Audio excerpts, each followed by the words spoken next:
মূলত বর্ণের সঙ্গে বর্ণের মিলনে সন্ধি হয়, তাই তো? পরস্পর দুটো বর্ণের মিলনে সন্ধি হয়। এই সন্ধিটা করার আগে একটা জিনিস একটু খেয়াল রাখবে। সাপোজ আমি বলছি যে বর্ণ বিশ্লেষণ, এইটা আমি আলাদা একটা চ্যাপ্টারে তোমাদেরকে করাবো, বর্ণ বিশ্লেষণ। কিন্তু ধরো সাপোজ আমি বললাম যে দেবালয়, ঠিক আছে? তাহলে এটাকে আমি যদি বর্ণ বিশ্লেষণ করি তাহলে কি হবে? প্রথমত দ হলো ব্যঞ্জন বর্ণ, তাই অলওয়েজ সমস্ত ব্যঞ্জন বর্ণের নিচে হসন্ত হবে। একার আছে তাই জন্য এখানে এ, প্লাস হচ্ছে ব, তাহলে ব এর সাথে কি আছে? আকার। লয়, ল কোনো তোমার কি বলে ব্যঞ্জন বর্ণ একা বসতে পারে না স্বরবর্ণকে ছাড়া, তাই লয়, লয়ের সঙ্গে অ, আর উন্তুস্ত অ তার সঙ্গে হচ্ছে অ, তাই তো? এই হবে বর্ণ বিশ্লেষণ। এটা আমাদের কাজে লাগবে। কিভাবে কাজে লাগবে?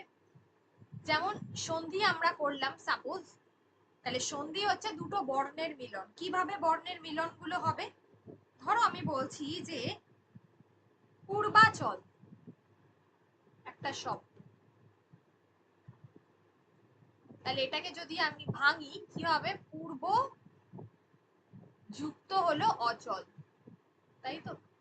তাহলে এই যে পূর্ব পদ যেটা রয়েছে, এই পদটাকে আমরা বলি পূর্ব পদ সন্ধি, আর এই পদটাকে আমরা বলি উত্তর পদ বা পরপদ, ঠিক আছে?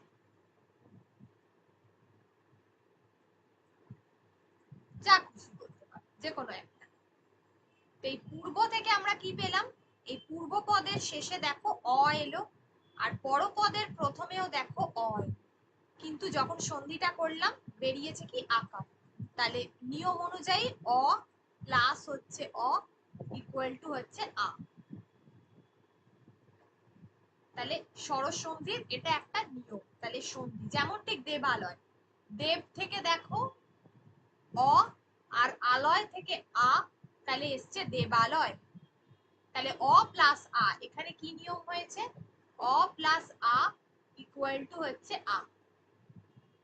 তাহলে আমাদেরকে এই নিয়মগুলোকে মনে রাখতে হবে যখন আমরা সন্ধি করব। তাহলে এইভাবে এই যে অ আর আ, এই দুটো বর্ণের মিলনে একটা বর্ণ আমরা পাচ্ছি, সেটা হচ্ছে আ, যেটাকে আমরা সন্ধি বলি।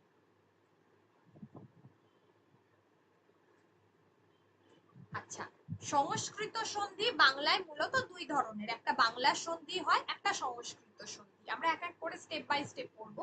সংস্কৃত সন্ধি হচ্ছে তিন প্রকার। স্বরসন্ধি আছে, সেখানে ব্যঞ্জন সন্ধি আছে, আর একটা হচ্ছে বিসর্গ সন্ধি আছে। এই তিন প্রকার সন্ধি আছে। স্বরসন্ধিটা হলো স্বরবর্ণের সঙ্গে স্বরবর্ণের মিলন, যেটা তোমাদেরকে আগে দেখালাম যে স্বরবর্ণের সঙ্গে স্বরবর্ণের মিলনে যে সন্ধি হচ্ছে তাকে আমরা বলি স্বরসন্ধি। আজকে আমরা এই পুরো স্বরসন্ধিটা শেষ করব। এবার হলো বাংলা সন্ধি কাকে বলে? যে বাংলা ভাষা থেকে অনেক সময় অনেক উপাদান এসেছে ডিরেক্টলি, মানে সংস্কৃত থেকে নয়, বাংলা ভাষা। তো ফলে দ্রুত উচ্চারণের ফলে যে মানে বাংলা ভাষায় যখন দুটো ধ্বনির মিলন হচ্ছে, সেটাকে আমরা মূলত বাংলা সন্ধি বলে থাকি, ঠিক আছে? এখানে বাংলা শব্দগুলো বা দেশি শব্দগুলো বেশি আমরা লক্ষ্য করি। মূলত বাংলা সন্ধিতে স্বরবর্ণ আছে, মানে স্বরসন্ধি আছে আর ব্যঞ্জন সন্ধি আছে, কোনো বিসর্গ সন্ধি নেই। তাহলে একটা জিনিস তোমাদের খেয়াল রাখতে হবে পড়বার সময়, যে সংস্কৃত সন্ধির সঙ্গে বাংলা সন্ধির তফাৎ কোথায়। সংস্কৃত সন্ধির তিন প্রকার হয়, একটা স্বরসন্ধি, একটা ব্যঞ্জন সন্ধি, একটা বিসর্গ সন্ধি। আর বাংলা সন্ধি মূলত দুই প্রকার হয়, একটা স্বরসন্ধি হয়, একটা ব্যঞ্জন সন্ধি হয়। এখানে কিন্তু কোনো বিসর্গ সন্ধির ব্যাপার নেই। এবারে আসবো যেটা আমরা নিপাতনে সিদ্ধ স্বরসন্ধি আর নিপাতনে সিদ্ধ ব্যঞ্জন সন্ধি। আমরা যে একটু আগে বলছিলাম যে সন্ধির কতগুলো সূত্র আছে বা কিছু নিয়ম আছে, তো এই নিয়মগুলো মেনে অনেক সময় সন্ধি হয় না, তাকেই আমরা বলে থাকি নিপাতনে সিদ্ধ, মানে স্বরসন্ধির ক্ষেত্রে নিয়ম মেনে হয় না, তাকে আমরা নিপাতনে সিদ্ধ স্বরসন্ধি বলবো। আর নিপাতনে সিদ্ধ ব্যঞ্জন সন্ধি হচ্ছে ঠিক ব্যঞ্জন সন্ধির ক্ষেত্রেও যে নিয়মগুলো থাকে সেইগুলো মেনে হয় না। এগুলো আমরা ডিটেলে আলাদা আলাদা করে পড়বো, ঠিক আছে? দ্যাট ফার্স্ট এইটুকু নিয়ে যদি কারোর কোনো প্রশ্ন থাকে তাহলে করতে পারো। তা নইলে আমরা স্বরসন্ধিটা এবার ডিটেলে পড়া শুরু। বলো সন্ধি কাকে বলে, সন্ধি কয় প্রকার, কি কি, স্বরসন্ধি কাকে বলে, এইটুকু নিয়ে কারোর কোনো কোয়েশ্চেন আছে? ব্যঞ্জন সন্ধি, নিপাতনে সিদ্ধ ব্যঞ্জন সন্ধি, বাংলা সন্ধি, নিপাতনে সিদ্ধ ব্যঞ্জন সন্ধি, এগুলো নিয়ে আমরা আরো ডিটেলে আলোচনা করব, তখন বলবো।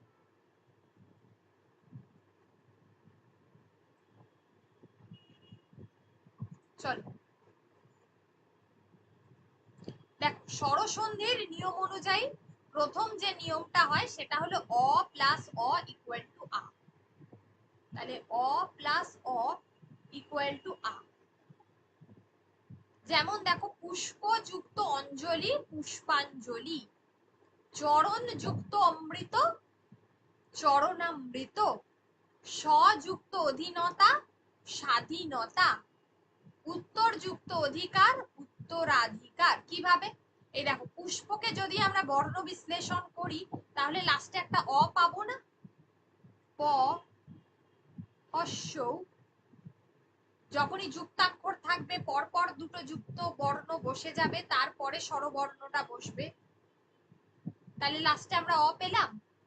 তাহলে পুষ্প থেকে অ আর অঞ্জলির অ, তাহলে পুষ্পাঞ্জলি অ প্লাস অ ইকুয়াল টু আ হলো নিয়মে। পরেরটাও সিমিলার তাই। আচ্ছা, এবার যদি আমি বলি, বলতো স্নেহান্ধ, তাহলে কি হবে? স্নেহান্ধ কি হবে? স্নেহযুক্ত অন্ধ। হ্যাঁ, স্নেহযুক্ত অন্ধ।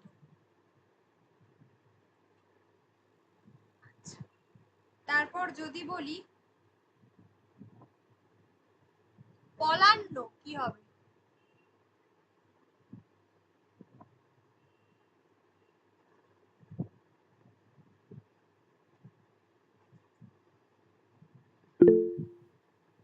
পলান্ন।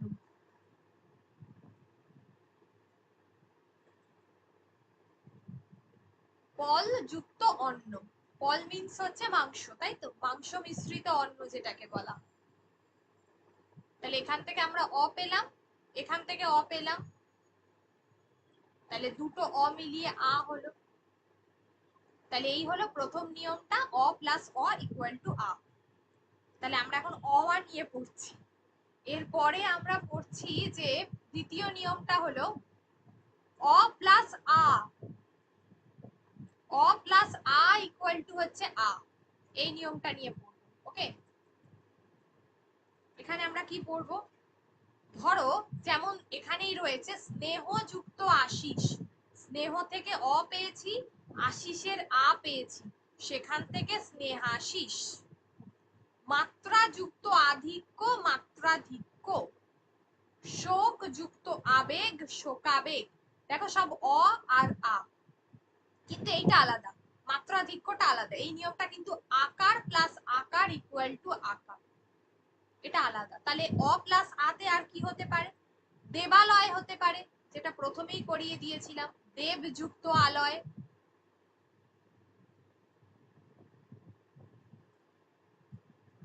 আচ্ছা, এছাড়া কি হতে পারে? বিবেকানন্দ হতে পারে,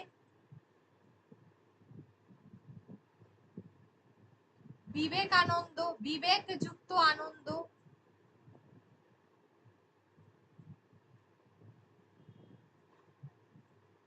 আচ্ছা, তাহলে তোমরা এটা বলো দেখি কি হবে? ধ্যানাসীন, বলো কি হবে?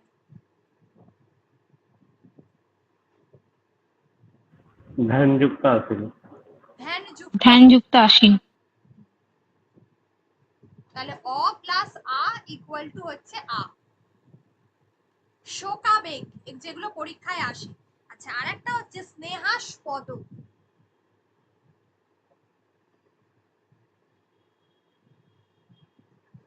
স্নেহযুক্ত আস্পদ, তাই তো?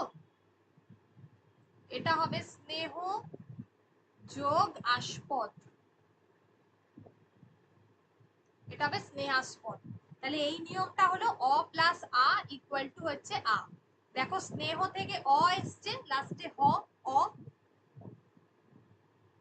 আর আস্পদের হচ্ছে আ, স্নেহাস্পদ। নেক্সট নেক্সট নিয়মটা কি বলেছে, আ প্লাস অ ইকুয়াল টু আ, এই নিয়মটা। এবার আটা আগে চলে এসছে, আ প্লাস, আচ্ছা এটা তো আ প্লাস আ, এই নিয়মটা আ প্লাস অ ইকুয়াল টু আ, ঠিক আছে। এই নিয়মটাতে হচ্ছে যেমন হলো মহার্ঘ, মহার্ঘতে কি হবে, মহা যোগ অর্ঘ, তাহলে আকার আর অ, মহার্ঘ, আকার আর লাস্টে পাচ্ছি অ, মহার্ঘ। শ্রদ্ধাঞ্জলি, শ্রদ্ধা যুক্ত অঞ্জলি,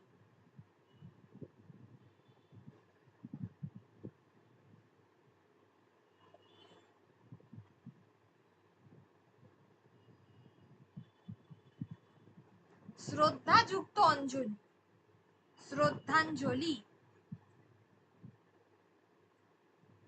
তারপরে হচ্ছে কথা যুক্ত অমৃত, কথামৃত।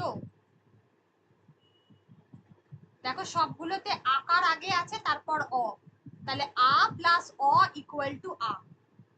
আর লাস্টে যে নিয়মটা আছে আ প্লাস আ, আ প্লাস আতে হচ্ছে বিদ্যালয় হবে, যেমন বিদ্যা প্লাস আলয়। মহাকাশ হবে,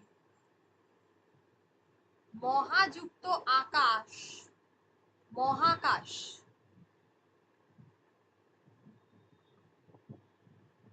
তারপরে ক্ষুধাতুর, ক্ষুধা যুক্ত আতুর, ক্ষুধাতুর। মহাশয়, মহাশয় বলো, মহাযুক্ত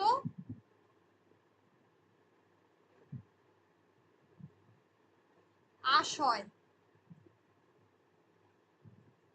মহাশয়। এগুলো সব কি হচ্ছে, আ প্লাস আ ইকুয়াল টু আ। তাহলে অ আর আ নিয়ে কারোর কোনো নিয়মে কোনো সমস্যা আছে, যদি থাকে বলো। বুঝতে পেরেছো প্রত্যেকটা নিয়ম, অ প্লাস আ দিয়ে, মানে অ আর আ এই দুটো।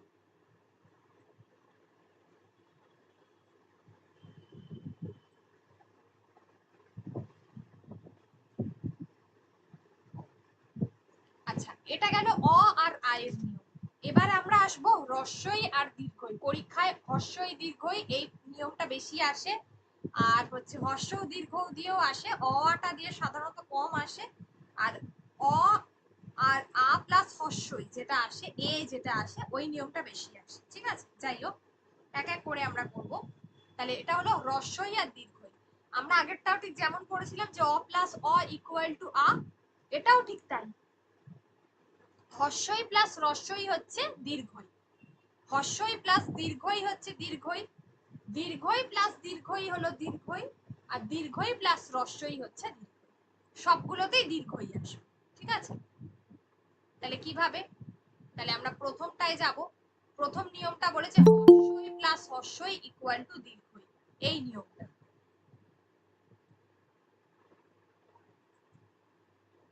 হ্রস্বই প্লাস হ্রস্বই ইকুয়াল টু দীর্ঘই, এই যে নিয়মটা বলেছে এটা হলো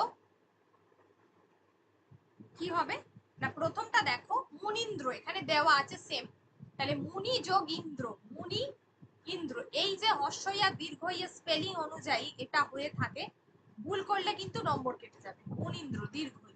রবি যুক্ত ইন্দ্র, কারণ রবি স্পেলিং কোনোদিন র বয় দীর্ঘই হয় না, এটা খেয়াল রাখতে হবে। এবার যদি বলি কবীন্দ্র, সেম, কবি যুক্ত ইন্দ্র, কবীন্দ্র, কিন্তু এটা বেরোবে কি বয় দীর্ঘই, তাই তো, দীর্ঘই। হ্রস্বই হ্রস্বই দীর্ঘই। পরেরটা দেখো, এখানে আরেকটা দেয় যেটা, সেটা হলো অভীষ্ট, পরীক্ষায় দেয়। তাহলে অভি যুক্ত ইষ্ট, অভীষ্ট, অভিযুক্ত ইষ্ট, অভীষ্ট। অতীব, অতিযুক্ত ইব,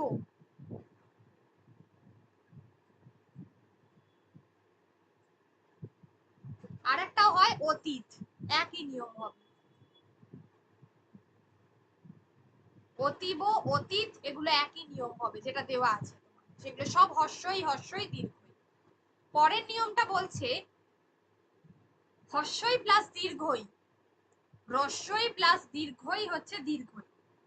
তাহলে এই নিয়মে কি হবে, যে নিয়মটা হলো হর্ষই প্লাস দীর্ঘই ইকুয়াল টু হচ্ছে দীর্ঘই, কি করতে হবে এটা? এখানে দেখো যদি বলি গিরিশ,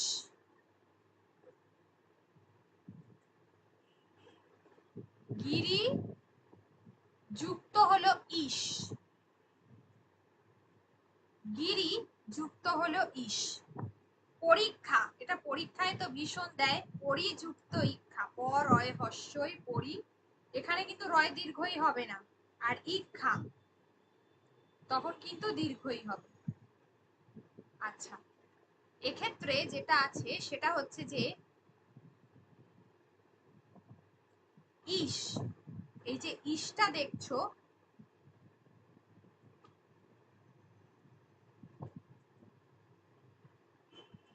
ইস কি হবে, ইস হচ্ছে যে আগ্রহী, ঠিক আছে, ইস হলো, ইস কথাটার অর্থ হচ্ছে যে আগ্রহী, ঠিক আছে, ইস।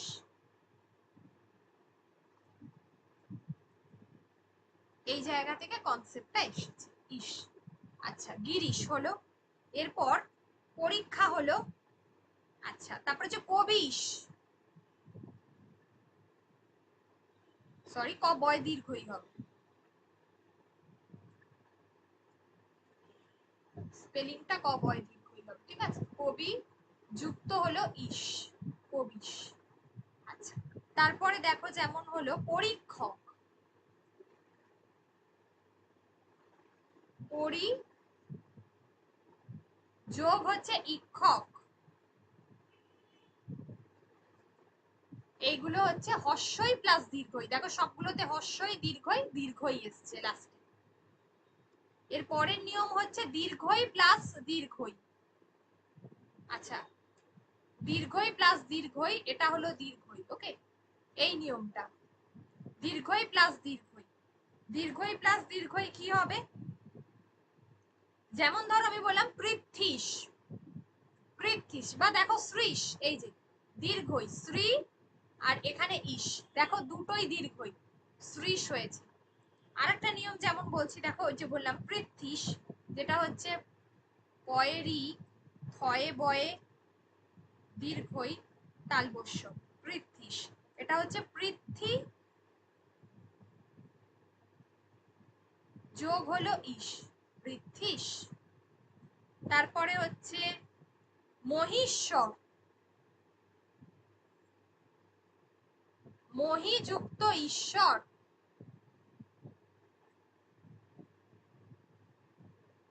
তাহলে মহি দীর্ঘই, দীর্ঘই হলো দীর্ঘই, ঠিক আছে, তাহলে এগুলো হলো দীর্ঘই প্লাস দীর্ঘ ইকুয়াল টু দীর্ঘ। আর লাস্টে আরেকটা বললাম যেটা দীর্ঘই প্লাস রস্যই, এটা আছে, এটা হবে রথীন্দ্র, আচ্ছা রথীন্দ্র দীর্ঘই, রথি যুক্ত ইন্দ্র, তারপর হচ্ছে শচীন্দ্র, তারপর হচ্ছে সতীন্দ্র, এইগুলো সতীন্দ্র, রথীন্দ্র, এই দুটোকে যদি করি রথি যোগ হলো ইন্দ্র, রথীন্দ্র, সতী যোগ হচ্ছে ইন্দ্র, সতীন্দ্র।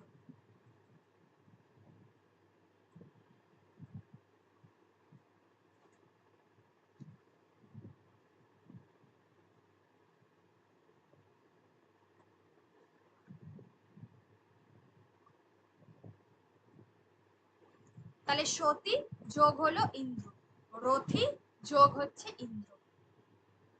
তাহলে বলো হ্রস্বই আর দীর্ঘই নিয়ে কারোর কোনো সমস্যা আছে?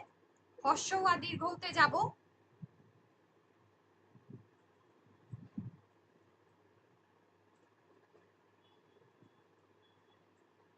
অনেকগুলো উদাহরণ দিচ্ছি এখানগুলো ছাড়াও, ঠিক আছে,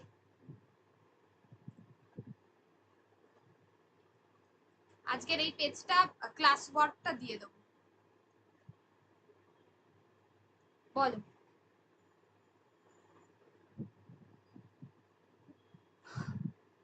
পরেরটা বলি, দেখ পরেরটা হচ্ছে হ্রস্ব প্লাস হস্য দীর্ঘ, একদম সিমিলারলি আগের গুলোর মতোই। হস্য প্লাস দীর্ঘ হচ্ছে দীর্ঘ, দীর্ঘ প্লাস হস্য হচ্ছে দীর্ঘ, আর দীর্ঘ প্লাস দীর্ঘ হচ্ছে দীর্ঘ। এখান থেকে যেটা আমাদের হয় যে ভীষণ কনফিউশন হয় যখন পরীক্ষায় করতে দেয়। তাই জন্য এই যে স্বরসন্ধির টোটাল যে চ্যাপ্টারটা রয়েছে, এই স্বরসন্ধির উপরে এই চ্যাপ্টারটা তোমাদের পিএসসি তে যে সিলেবাসটা দিয়েছিলাম, কারোর কাছে আছে এখন সিলেবাসটা হাতের কাছে? একবার দেখো তো সন্ধি বিচ্ছেদ আছে কিনা তাতে। আছে, প্রবাবলি আছে। এটা আমি প্র্যাকটিস করাবো, তোমরা করে রাখবে। আমি এটা দেব তোমাদের প্র্যাকটিস সেটটা, ওটা তোমরা করবে এটার উপর বেস করে, স্বরসন্ধির উপর। প্রথম দিন তো তো স্বরসন্ধির উপরেই দেবো, ঠিক আছে? এটা করে রাখ।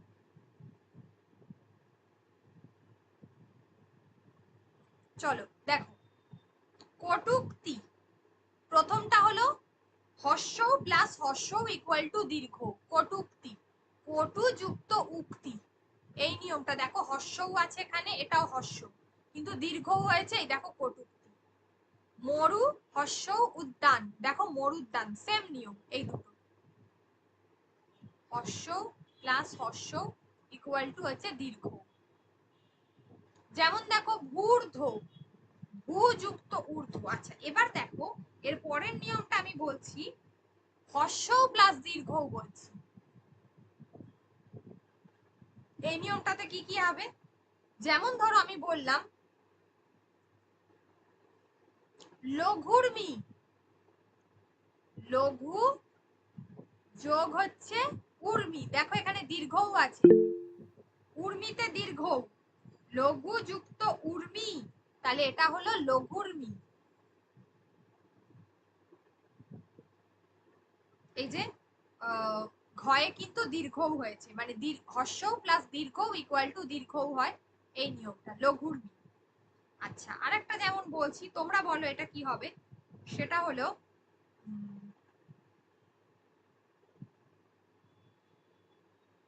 সিন্ধুর্মি। কি হবে?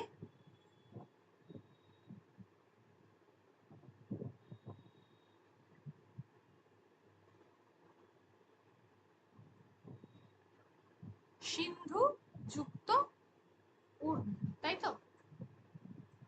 সিন্ধু যুক্ত উর্মি, হ্যাঁ একদম সিন্ধুর্মি।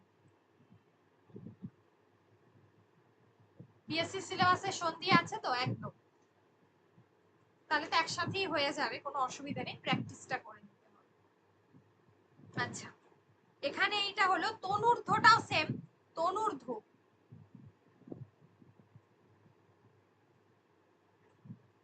তনুর্ধ্ব, তনুযুক্ত ঊর্ধ্ব। এখানে কিন্তু তনুর্ধ্ব, তনু স্পেলিং তয়ে দন্তের নয়ে হস্য, আর ঊর্ধ্বতে কিন্তু দীর্ঘ হবে, তবেই কিন্তু এই স্পেলিংটা হবে তনুর্ধ্ব। সব নিয়মগুলোই কিন্তু হস্য প্লাস দীর্ঘ হচ্ছে, ঠিক আছে? এবার পরের নিয়মটাতে যাচ্ছি, দীর্ঘ প্লাস হ্রস্ব, দীর্ঘ প্লাস হ্রস্ব। যেমন হচ্ছে দেখো বধূ যুক্ত উৎসব, দেখো দীর্ঘও আছে হস্যও আছে, বধূৎসব। আরেকটা ধরো আমি বলছি বধূক্তি, বধূ যুক্ত উক্তি, লাস্টে কিন্তু দীর্ঘই আসবে, বধূক্তি। দেখো দীর্ঘ প্লাস হচ্ছে হস্য ইকুয়াল টু হচ্ছে দীর্ঘ, বধূক্তি। এই যে দীর্ঘ হস্য দীর্ঘ, লাস্টেরটা হলো দীর্ঘ প্লাস দীর্ঘ, যেটা হয়েছে যেমন হচ্ছে এই যে দেখো ঊর্ধ্ব, ভূ আর ঊর্ধ্ব, দেখো দুটোতেই দীর্ঘ প্লাস দীর্ঘও আছে, দীর্ঘও হয়েছে। আরেকটা যেমন বলছি দেখো, এটা বলো তো কি হবে?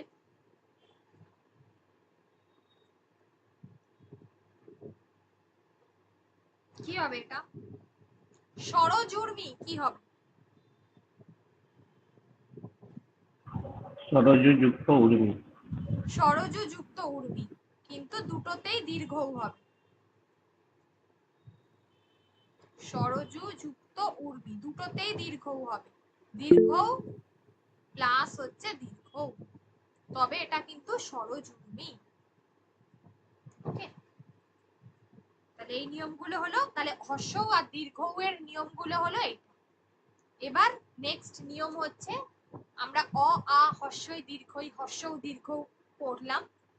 এবারে হচ্ছে পড়বো এ।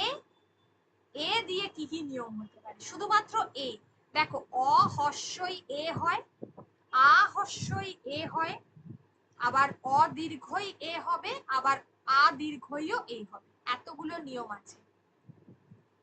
এই যে এই নিয়মটা দেখো, 4টে নিয়ম এখানে পড়তে হবে এই অংশটাতে। কি কি? অ প্লাস হস্যই এ, আ প্লাস হস্যই এ, অ প্লাস দীর্ঘই এ, আর আ প্লাস দীর্ঘই এ। তাহলে এই নিয়মগুলো প্রত্যেকটা পড়তে হবে। তাহলে কিভাবে? তাহলে অ প্লাস হস্যই এতে আমরা যেমন পড়বো, দেখো দেবেন্দ্র, দেব দেখো অ এসছে, আর ইন্দ্র দেখো অ আর হস্যই, একার এলো দেবেন্দ্র। সিমিলারলি দেখো বল আর ইন্দ্র, বলেন্দ্র, সেম নিয়ম, দুটোই এক। আচ্ছা, এছাড়াও এখানে কি হতে পারে? আরেকটা হতে পারে যেটা পরীক্ষায় আসে, পূর্ণেন্দু। কি হতে পারে এক্ষেত্রে? পূর্ণ যুক্ত ইন্দু, পূর্ণেন্দু। এখানে আরেকটা হতে পারে স যুক্ত ইচ্ছা, স্বেচ্ছা। সব কিন্তু অ প্লাস হস্য, এই নিয়মটা। সত্যেন্দ্র, সত্য যুক্ত হলো ইন্দ্র, সত্যেন্দ্র।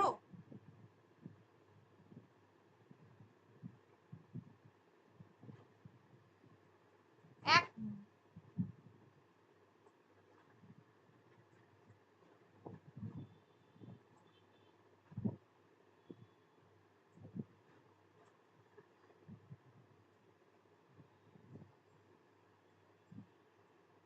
সত্যেন্দ্র, ঠিক আছে।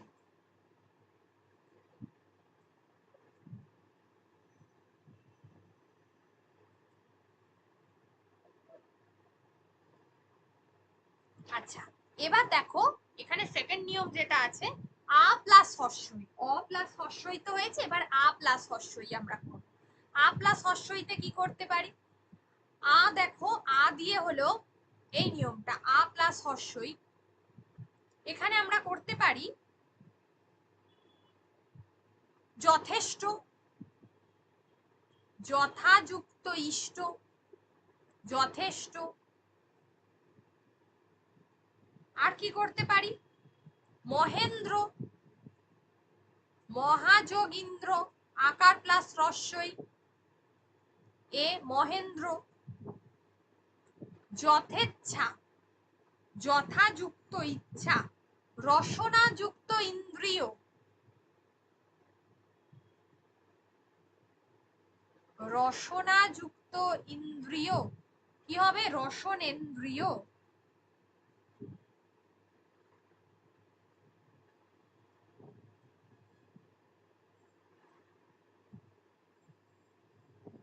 রসনেন্দ্রিয়।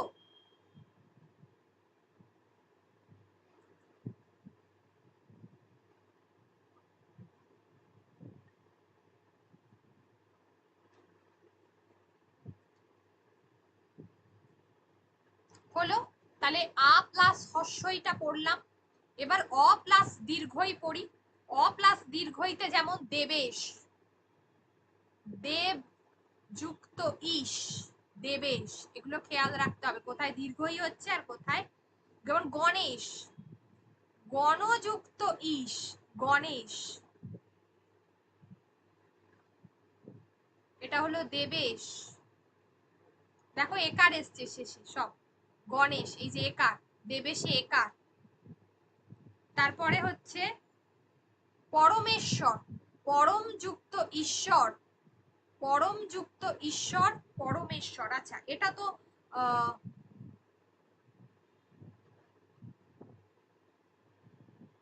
আচ্ছা, এবার তো হচ্ছে তোমার এটা বলছিলাম যে এই নিয়মটা, তাই তো? অ প্লাস দীর্ঘই বলছিলাম, হ্যাঁ, অ প্লাস দীর্ঘইতে পরমেশ্বর, ঠিক আছে। যেমন ভবেশ, ভবযুক্ত ইস। যেমন অ প্লাস দীর্ঘই, দেখো অপেক্ষা, অপ থেকে অ আর ইক্ষা থেকে দীর্ঘই, অপেক্ষা। ভবেশ, ভব যোগ হলো ইস, ঠিক আছে, এটা হচ্ছে ভবেশ। আর লাস্ট যেটা আছে আ প্লাস দীর্ঘই, আ প্লাস দীর্ঘইতে কি হতে পারে, যেমন হচ্ছে মহেশ্বর, মহাযোগ ঈশ্বর, মহেশ্বর। এখান থেকে অনেকগুলো আসে। রমেশ, রমাযুক্ত ইস, রমেশ। যেমন পরীক্ষায় খুব বেশি দেয় মহেন্দ্র, এটাও দেয় পরীক্ষায়, বা মহেশটাও দেয়, মহেশ। রমেশ হচ্ছে রমা যোগ হলো ইস, রমেশ। তারপরে উমেশ, উমা যুক্ত ইস। আর এটা বলো তো, এটা তো সহজ আছে, মহেশটা বলো তো কি হবে?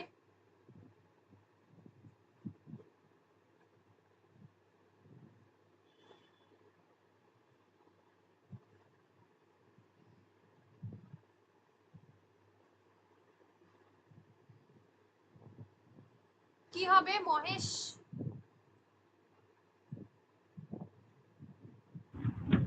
মহাযুক্ত ইয়ে। মহাযুক্ত ইস, কারেক্ট। তাহলে এই নিয়মটা হবে মহেশ, ঠিক আছে। তাহলে এগুলো গেল অ প্লাস হর্ষই, অ প্লাস দীর্ঘই, আ প্লাস হর্ষই প্লাস আ প্লাস দীর্ঘই, সবগুলো থেকে এ এসেছে। এবারে আমরা পড়বো এ হলো, এবার ও, ও কিভাবে এসেছে। তার মানে এ দিয়ে হর্ষই আর দীর্ঘই দিয়ে যদি এ এসে থাকে, তাহলে হর্ষ আর দীর্ঘ দিয়ে ও আসবে, আগেরটার মতোই। অ প্লাস হর্ষ তাতেও ও, অ প্লাস দীর্ঘ তাতেও ও, আ প্লাস হর্ষ ও আ প্লাস দীর্ঘ সবেতেই ও।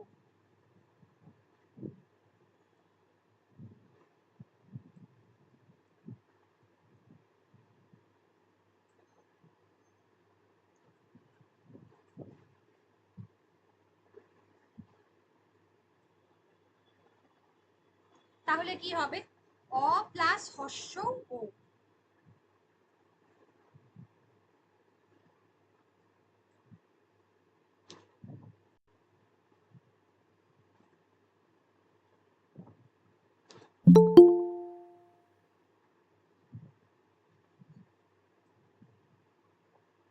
আচ্ছা দেখো, অ প্লাস হর্ষতে কি হতে পারে, যেমন চন্দ্রযুক্ত উদয়।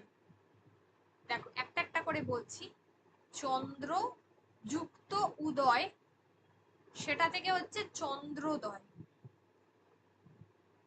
দেখো ওকার এসছে, চন্দ্রোদয়ের ওকার এসেছে। সিমিলারলি হচ্ছে যেমন বোধ যুক্ত উদয়, বোধোদয়। যেমন অঙ্গযুক্ত উপাঙ্গ, অঙ্গপাঙ্গ। এগুলো সব অ আর প্লাস হর্ষ, অ প্লাস হর্ষ। দেখো অস্ত্র প্রচার। আচ্ছা দুর্গা। এবারে হলো যেটা অ প্লাস দীর্ঘতে, তাহলে আমি কি বলতে পারি, অ প্লাস দীর্ঘতে আমি বলতে পারি, যেমন দেখো চলর্মি, সরি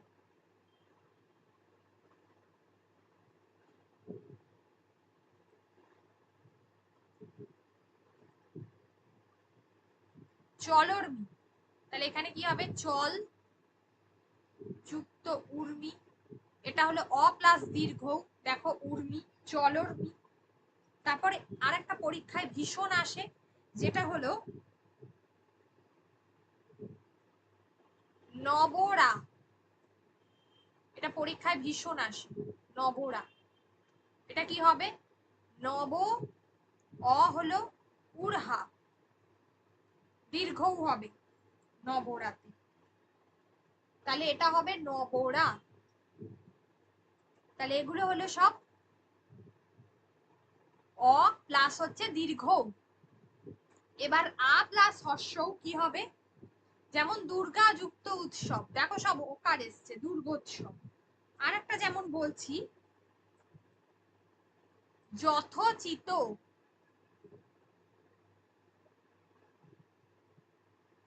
যথা যোগ উচিত, আকার প্লাস হস্য ওকার, যথোচিত। তারপরে মহোৎসব সেম,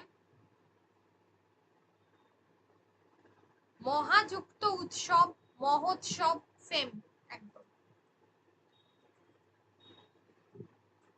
মহাযুক্ত উৎসব, মহোৎসব।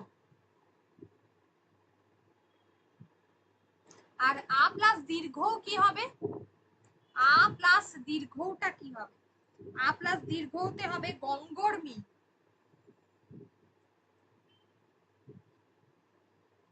গঙ্গর্মী। গঙ্গা যোগ হলো উর্মি, গঙ্গা আকার আর উর্মি এটা হলো গঙ্গর্মী, গঙ্গা যুক্ত উর্মি, গঙ্গর্মী। ওকে,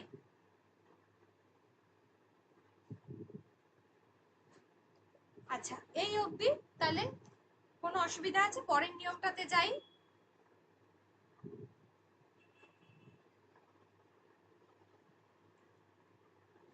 থাকলে বলতে পারো, যদি কারোর অসুবিধা আছে বলো।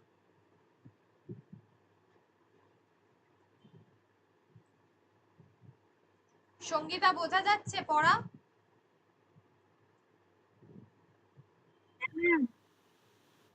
ঠিক আছে।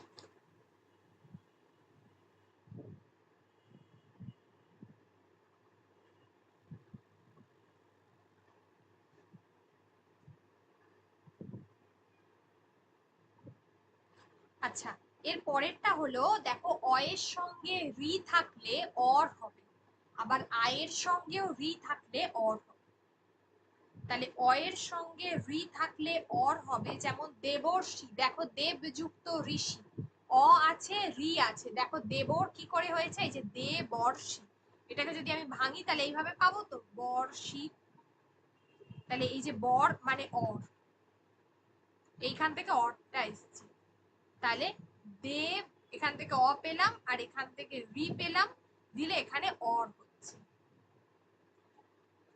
উত্তম যুক্ত ঋণ, অ প্লাস রি উত্তম অর্ণ, মহাযুক্ত ঋষি মহর্ষি। তারপরে হচ্ছে যুগর্ষি, যুগ যুক্ত ঋষি যুগর্ষি, রাজর্ষি একদম সেম, রাজা যুক্ত ঋষি রাজর্ষি। এই আর পরেরটা হচ্ছে, যদি ঋত শব্দটাকে বসিয়ে দেওয়া হয় তাহলে সেটা আর অর হবে না, সেটা আর হবে। যেমন শীত যুক্ত ঋত শীতার্থ, তৃষ্ণার্ত,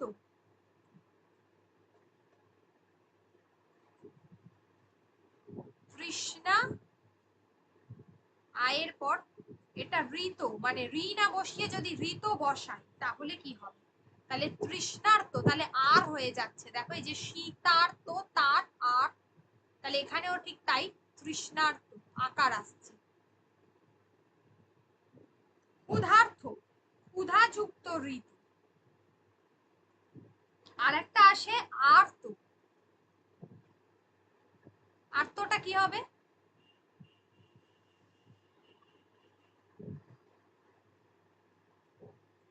আর্ত কি হবে?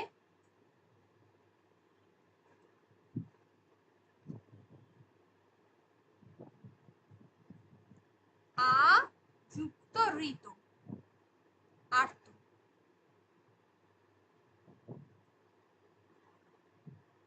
তাহলে এটা গেল রি দিয়ে, এবার এ ওই ও ও, তাই তো? এক্ষেত্রে যেটা হচ্ছে, অ এর সঙ্গে বা আয়ের সঙ্গে এ হলে সেটা ঐকার হচ্ছে, অ এর সঙ্গে এ হলে ঐকার, আর অ এর সঙ্গে ঐকার থাকলেও ঐকার।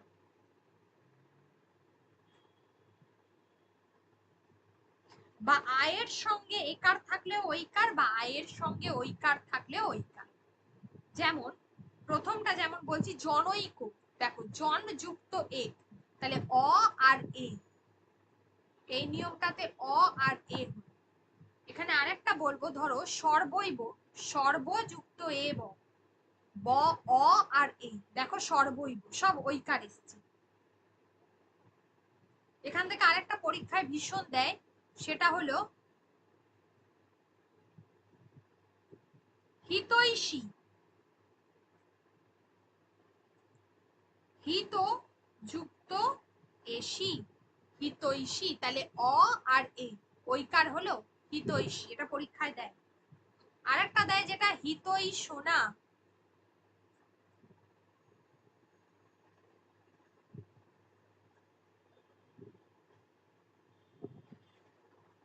হিত যুক্ত এ সোনা, হিতৈ সোনা, মূর্ধন্য হবে, এটা খেয়াল রাখবে।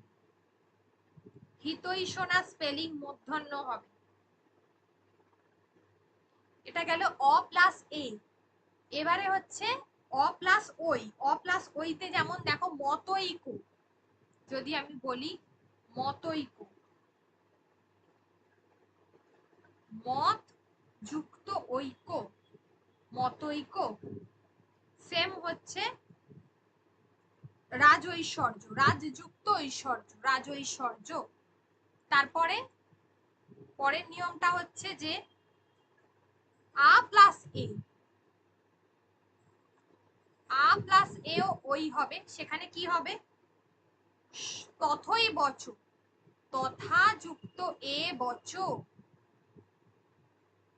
তথই বচ, তথা যুক্ত এ বচ, আ প্লাস এ। আর আ প্লাস ওইতে কি হবে, সেটাও তো তোমার, সরি, সেটাও হচ্ছে তোমার ঐকারই হবে, আ প্লাস ওইতে। যেমন মহৈশ্বর্য, মহা যুক্ত ঐশ্বর্য।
আচ্ছা, পরেরটা দেখো।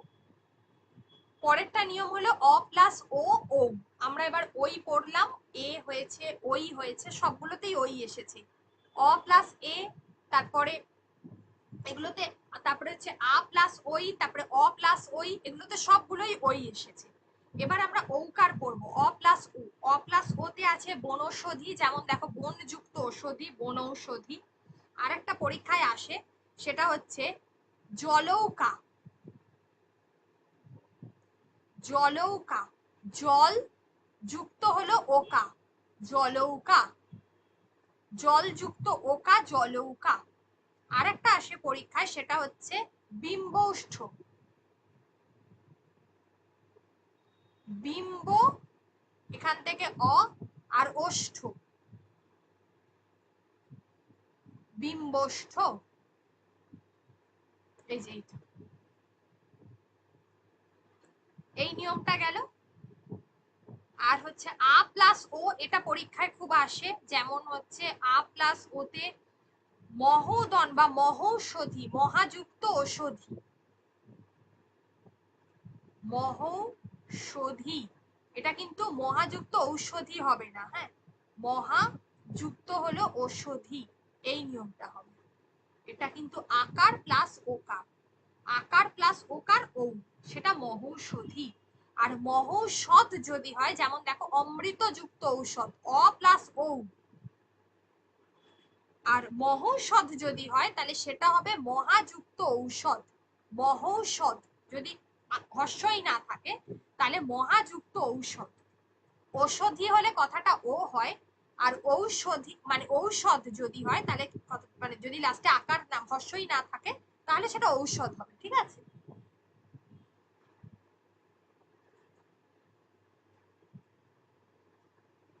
যেমন পরম যুক্ত ঔষধ পরম ঔষধ, ও অ প্লাস ও পরম ঔষধ। তারপর হচ্ছে মহৎ সূক্ষ্ম মানে হচ্ছে মহাযুক্ত ঔৎসুক্য, এটা হলো মহৎ সূক্ষ্ম। এইটা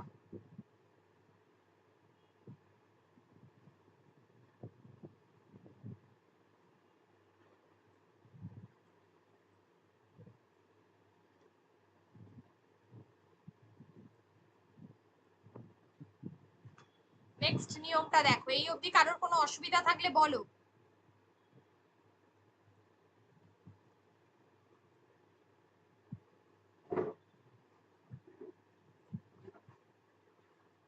নেক্সট নিয়মটা দেখাবো, যদি কারোর অসুবিধা থাকে বলতে পারো।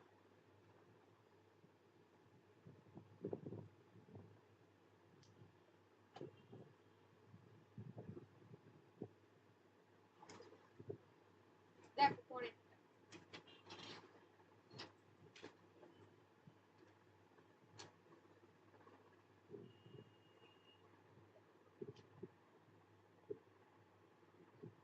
পরেরটা হলো জফলা। পরেরটা হচ্ছে জফলা দিয়ে কি হবে, হর্ষই প্লাস দীর্ঘই প্লাস অন্য বর্ণ। এবার হর্ষই আর দীর্ঘই এর সঙ্গে তারপর কিন্তু আর হর্ষই বা দীর্ঘই বসবে না, অন্য কোনো বর্ণ মানে অ বসতে পারে বা আ বসতে পারে, তাহলে কিন্তু জফলা হবে। ঠিক আছে, যদি অ বসে তাহলে জফলা হবে, যদি মানে আ বসে তাহলে জফলা আকার বসে যাবে, আর যদি হর্ষও বসে, যদি সরি ধরো যদি হ্যাঁ হর্ষও বসে তাহলে জফলা হর্ষও হবে, এগুলো খেয়াল রাখতে হবে। যদি দীর্ঘও বসে তাহলে জফলা দীর্ঘও হবে, এইভাবে হবে, কিন্তু হর্ষই আর দীর্ঘই কোনোভাবেই বসবে না। যেমন দেখো যদি যুক্ত ওপি, অ আছে তাই এখানে যদ্যপি হয়েছে। এক্ষেত্রে আরেকটা যেমন আমি বলতে পারি ব্যবধান, ব্যবধানে কি হচ্ছে, বিযুক্ত অবধান, তাহলে ব্যবধান। দেখো সব অ আছে বলেই কিন্তু শুধু জফলা বসেছে। এবার জফলা আকারে কি হবে, আচ্ছা ব্যতীতর ক্ষেত্রেও তাই, বিযুক্ত অতীত,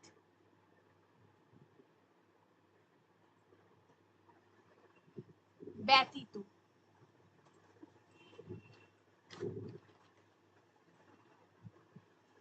যেমন দেখো আমি বলছি প্রত্যাগমন, প্রতিযুক্ত আগমন। দেখো প্রথমটাতে সবগুলোতে হর্ষই বসছে, পরেরটাতে আ আছে বলে এটা হয়ে গেছে প্রত্যাগমন।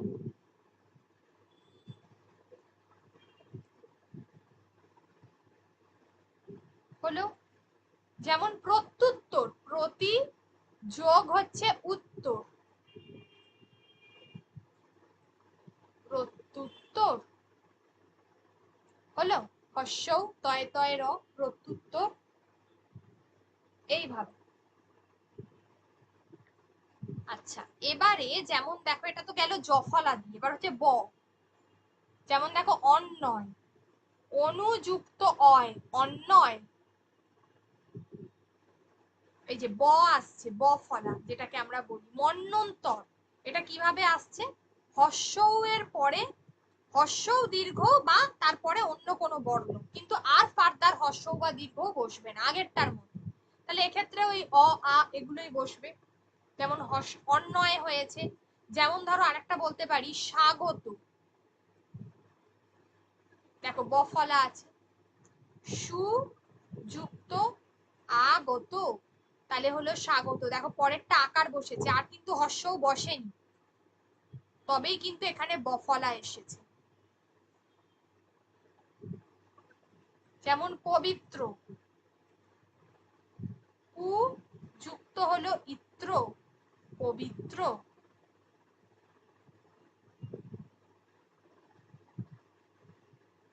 এবার দেখো পরেরটা, রি প্লাস অন্য কোনো বর্ণ বসেছে রি ছাড়া, যেমন দেখো পিতৃযুক্ত আলয় পিত্রালয়, পিতৃযুক্ত অনুমতি পিত্রনুমতি। আর লাস্ট নিয়মটা খুব ইম্পর্টেন্ট, এই নিয়মটা। এক্ষেত্রে যেটা হবে সেটা হচ্ছে যে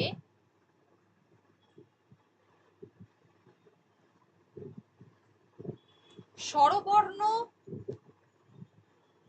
প্রথমটায় দেখো একার আছে, একার থাকলে অয় হবে, ঠিক আছে? মানে কি, আগেরটা দেখো একার আছে, প্রথমটায় একার থাকবে, পরেরটা তাহলে কি হবে, এখানে নয়ন, দেখো নে যুক্ত অন, দেখো অ আছে, পরেরটা দেখো ওকার আছে, গো যুক্ত আদি গবাদি। এক্ষেত্রে আরেকটা আমি বলছি, যেমন দেখো শয়ন, সে যুক্ত অন, শয়ন, দেখো শয় অয় এসছে, শয়ন। গবাদি, গো যুক্ত আদি গবাদি। দেখো এক্ষেত্রে আরেকটা বলছি, গবেষণা, গো যুক্ত এ সোনা, দেখো ওকার আছে এ সোনা, তাহলে গবাদি গবাদি। তাহলে ওকার থাকলে অব, এই যে গবে, দেখো অব, গবাদি অব, সব অব এসছে উচ্চারণগুলো। এখানে উচ্চারণটা মনে রাখবে, এ থাকলে অয় হয়, ও থাকলে অব হয়, ঐকার থাকলে আয় হয়, যেমন দেখো আমি বলছি নায়ক, নই যুক্ত অক নায়ক আয়, নই যুক্ত অক নায়ক গায়ক, বই যুক্ত অক গায়ক।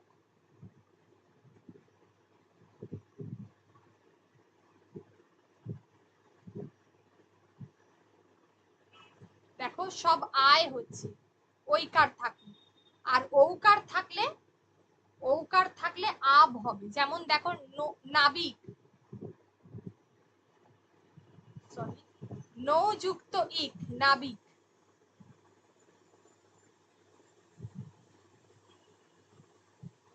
তারপরে হচ্ছে ভৌ যুক্ত উক ভাবুক, তাহলে দেখো ভাবুক, দেখো আব, ভাবুক ভাব, আবুক, নাবিক নাব, আব হচ্ছে একটা উচ্চারণ করলে। তাহলে এই উচ্চারণগুলো দরকার। তাহলে সবগুলো, যেমন দেখো পবন, পবন থেকে কি হবে বলো তো, পবন করলে কি হবে বলো,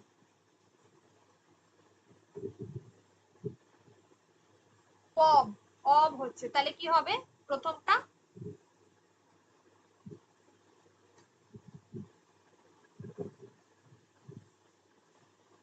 ও যুক্ত অন পবন, দেখো পব, অব আসছে, ঠিক আছে? এটা এইভাবে পড়তে হবে। ভবন, ভো যুক্ত অন ভবন। এবার যদি আমি বলি দ্রাবক, তাহলে আব আসছে, তাহলে আব কিসে হয়, আব হয় ঔতে, তাহলে দ্রৌ যুক্ত অক দ্রাবক। এইভাবে করতে হবে।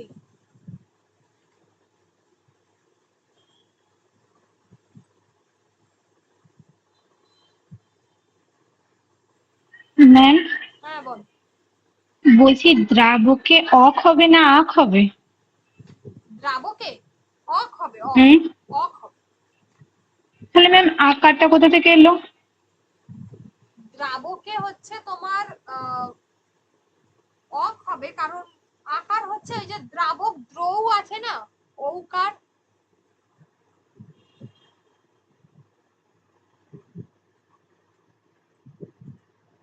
দ্রবক তো উচ্চারণ হয় না, আর দ্রৌ যুক্ত আক হয় না, দ্রাবক অক হয়। দেখো সবগুলোতেই তাই আছে। পাবকে দেখো পৌ যুক্ত অক পাবক, ঔ এর পর অ স্বরবর্ণটা বসলে তবেই সেটা আব হবে, যেমন অ আর অ দুটো বসে তবেই তো আকার হয়, তাই না? পূর্বাচল, পূর্বযুক্ত অচল, তাহলে এখানে আকার কেন এলো? দুটোতেই তো অ আছে।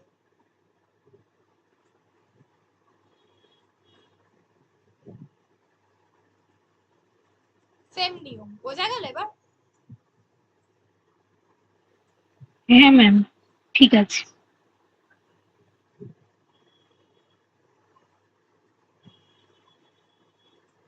ওকে, কারোর যদি কোনো প্রশ্ন থাকে বলতে পারো। এটা হলো পুরো স্বরসন্ধির নিয়ম। ভালো করে পড়ো, প্রত্যেকটা সন্ধি প্র্যাকটিস করতে হবে।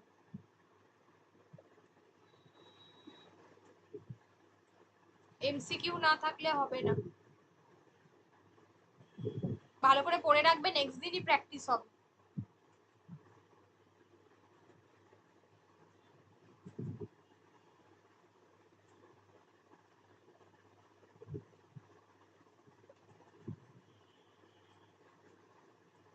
রবীন্দ্রনাথ ঠাকুরের নাটকটা পড়াবো আজকে। যদি কারোর কোনো তার আগে কোয়েশ্চেন থাকে জিজ্ঞাসা করতে পারো।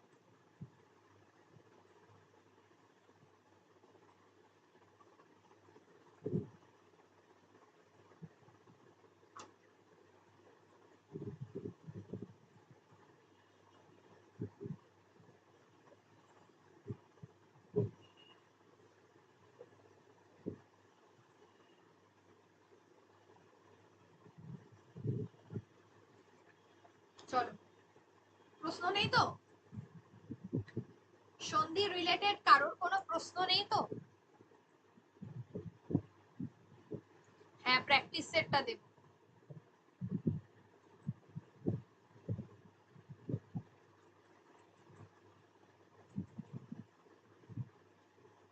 আচ্ছা, ফার্স্ট যেটা বলবো আগে, সবার আগে, সেটা হলো রবীন্দ্রনাথ ঠাকুরের যে নাটকগুলো তিনি যাকে যেটা উৎসর্গ করেছিলেন সেইটা।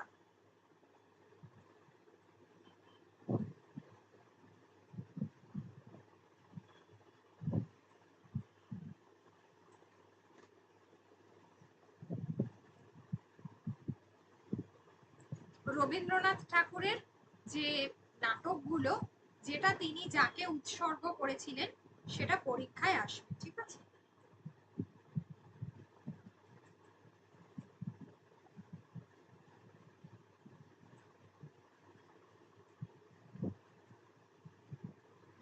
প্রথম প্রথম নাটক যেটা আছে সেটা হলো রুদ্রচন্ড। পুরোটা পড়াচ্ছি, তার আগে জাস্ট একটু বলে দিচ্ছি, এটা নোট ডাউন করবে। রুদ্রচন্ড, রুদ্রচন্ড হচ্ছে জ্যোতিরিন্দ্রনাথ ঠাকুর। রুদ্রচন্ড হচ্ছে জ্যোতিরিন্দ্রনাথ ঠাকুর।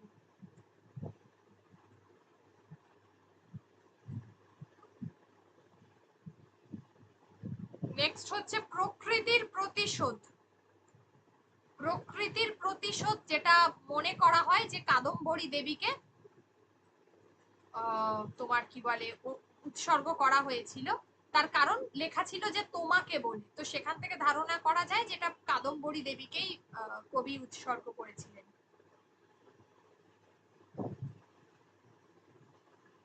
প্রকৃতির প্রতিশোধ। নেক্সট হচ্ছে মায়ার খেলা।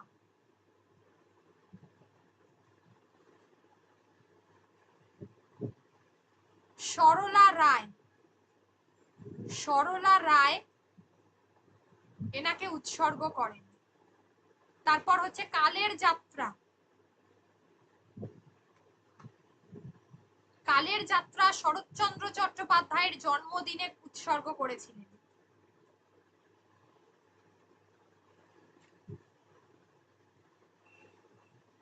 কাকে কোন নাটকটা উৎসর্গ করেন? রুদ্রচন্ড জ্যোতিরিন্দ্রনাথ ঠাকুর, প্রকৃতির প্রতিশোধ কাদম্বরী দেবী, মায়ার খেলা সরলা রায়, কালের যাত্রা শরৎচন্দ্র চট্টোপাধ্যায়। নেক্সট তাসের দেশ। তাসের দেশ সুভাষচন্দ্র বসু।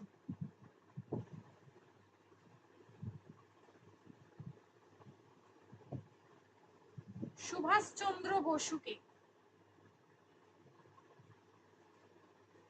তারপর হলো বিসর্জন, বিখ্যাত নাটক বিসর্জন, যেটা উৎসর্গ করেছিলেন তিনি সুরেন্দ্রনাথ ঠাকুর, যিনি হচ্ছেন সত্যেন্দ্রনাথ ঠাকুরের পুত্র।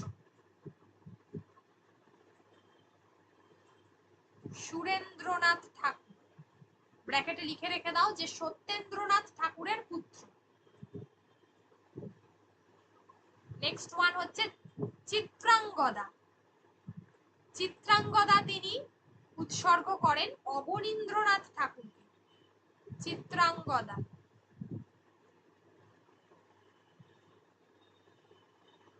অবনীন্দ্রনাথ ঠাকুর।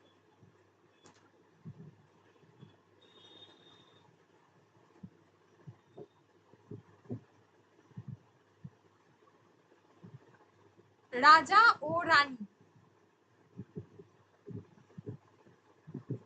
রাজা ও রানী এই নাটকটি তিনি উৎসর্গ করেন দ্বিজেন্দ্রনাথ ঠাকুর। দ্বিজেন্দ্রনাথ ঠাকুর।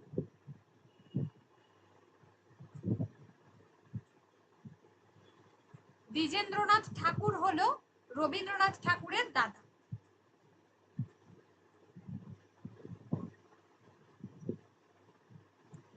তারপর হলো ফাল্গুনী।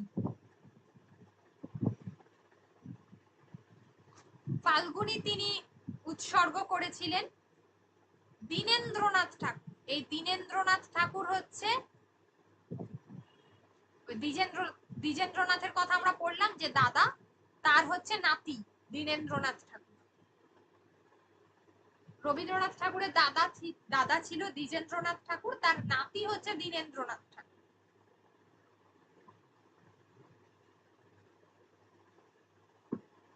এবার হলো বসন্ত। বসন্ত উৎসর্গ করেন কাজী নজরুল ইসলামকে।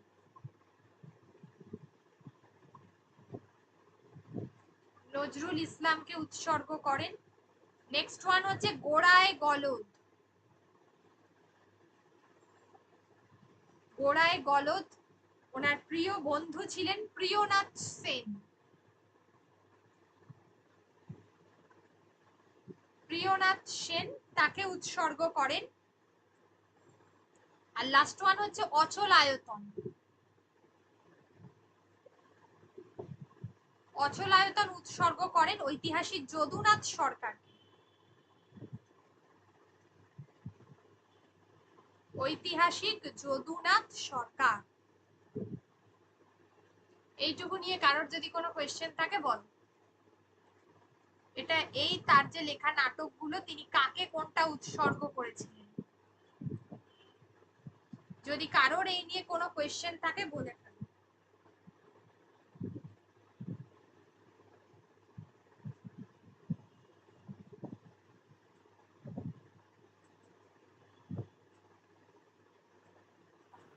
ম্যাডাম এগুলোই কি উৎসর্গ নাটক না এগুলো বাদেও আছে? হ্যাঁ এইগুলো হচ্ছে, হ্যাঁ বলো কি বললে। বলছি এগুলোই উৎসর্গ করা নাটক না এগুলো বাদেও কিছু রয়েছে? না, উৎসর্গ করা নাটক, ব্যাপারটা হচ্ছে যে এই লোকগুলোকে তিনি এই নাটকগুলোকে উৎসর্গ করেছিলেন, ওনারই লেখা কিন্তু উৎসর্গ করেছিলেন। এবার এটা নাটকের ক্ষেত্রেও তোমাদের পড়তে হবে। রবীন্দ্রনাথ প্রায় ওনার সমস্ত লেখাই, অধিকাংশ লেখা ওনার কাব্য সেটা উৎসর্গ করে গেছেন কাউকে। আচ্ছা, তারপরে উপন্যাস সেটা উৎসর্গ করে গেছেন। এগুলো তাহলে বাদবাকি যেগুলো আছে সবগুলোই তোমাদেরকে পড়তে হবে, ঠিক আছে?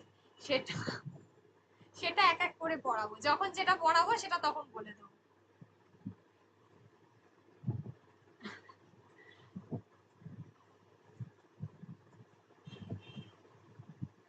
রবীন্দ্রনাথ তো একটুখানি নয়, অনেকটা, ঠিক আছে? সেই জন্যই শুধু আজকে তোমার কি বলে নাটক পোর্শনটা করাচ্ছি।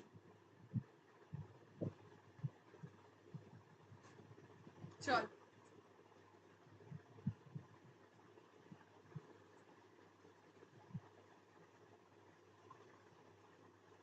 অনেকেই দেখো এখানে একটা কথা বলেছেন অশোক সেন মহাশয়, যেটা বলেছি যে শেক্সপিয়ারের পর পৃথিবীতে আর এত বড় প্রতিভাবান জন্মিয়াছেন কিনা সন্দেহ।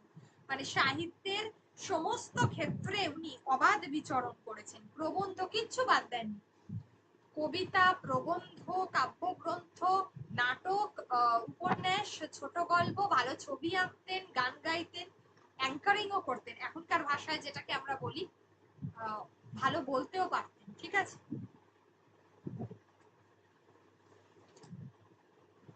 গান গাওয়া মানে এমন নয় যে এখনকার মতো খুব সুন্দর গলা। রবীন্দ্রনাথের গলা শুনেছো কিনা আমি জানি না, খুব একটা ভালো নয় গলাটা, কিন্তু তখনকার জন্য ঠিক আছে। মানে কবি যেভাবে চেয়েছেন নিজে, রবীন্দ্রনাথ নিজের গান সেভাবে প্রেজেন্ট করেছেন। তো এখন তার ধরনটা অনেক বদলে গেছে, যেহেতু কপিরাইট উঠে গেছে তাই সেই ধরনের লেখা, সেই ধরনের গানের আর তোমার কি বলে, তবে এখনকার মতো হয়েছে বলেই বোধহয় রবীন্দ্রনাথ ঠাকুরের গান লোকে এখন শুনছে, আদারওয়াইজ শুনতো না, এখনকার প্রজন্ম তো শুনতো না যদি আগের মতো হতো।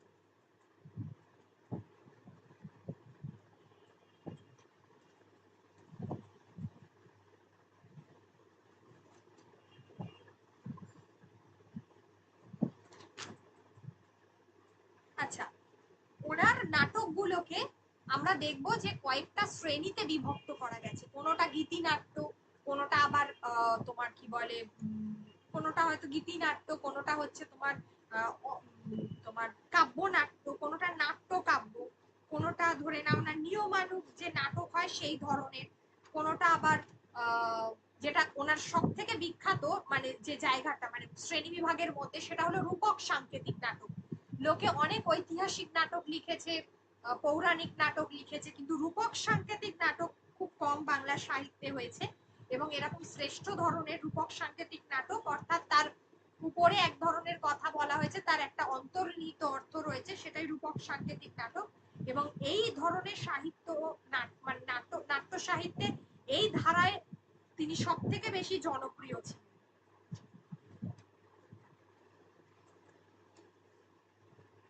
নাট্য সাহিত্যে তিনি এই ধারায় সব থেকে বেশি জনপ্রিয় ছিলেন।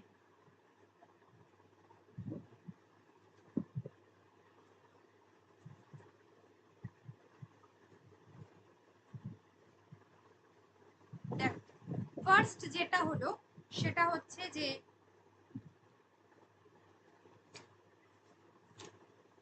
হ্যাঁ, যেটা বলছিলাম যে রবীন্দ্রনাথ ঠাকুরের যদি আমরা পর্যায়টাকে বিভাগ করি, তো প্রথম পর্যায় যেটা আমরা গীতিনাট্য পর্যায়টা বলছি, একদম প্রথম দিকে তিনি গীতিনাট্যগুলো রচনা করেছেন। গীতিনাট্যর মধ্যে একদম ফার্স্ট এই পর্বটা তার লেখা হয়েছে 1881 থেকে 88, এই পর্বের মধ্যে 1881 থেকে 88 এই পর্বের মধ্যে তিনি তার গীতিনাট্যগুলোকে লিখেছেন। তার প্রথম গীতিনাট্য হচ্ছে বাল্মীকি প্রতিভা। বাল্মীকি প্রতিভা তার প্রথম তালে গীতিনাট্য হচ্ছে বাল্মীকি প্রতিভা, ঠিক আছে। আচ্ছা, তার প্রথম রচনা অবশ্যই হচ্ছে তোমার রুদ্রচন্ড, ঠিক আছে, এটা নিয়মানুগ নাটকের মধ্যে পড়ছে, যদিও এটা হচ্ছে তার প্রথম নাটক।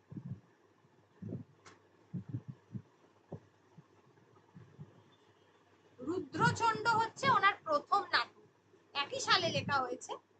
আর বাল্মীকি প্রতিভা হচ্ছে প্রথম গীতি নাট্য।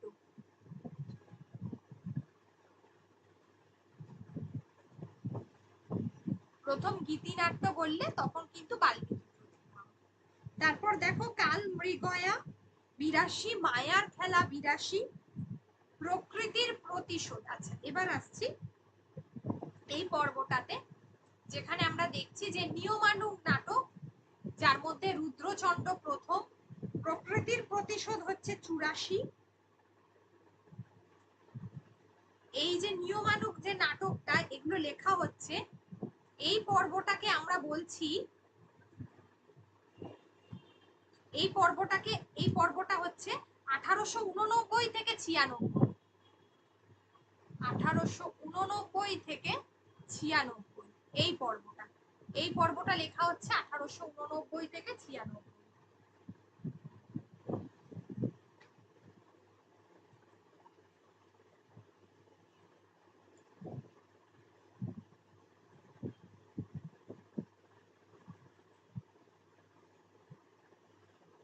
আচ্ছা, একই বছর লেখা হয়েছে রুদ্রচন্ড আর বাল্মীকি প্রতিভা।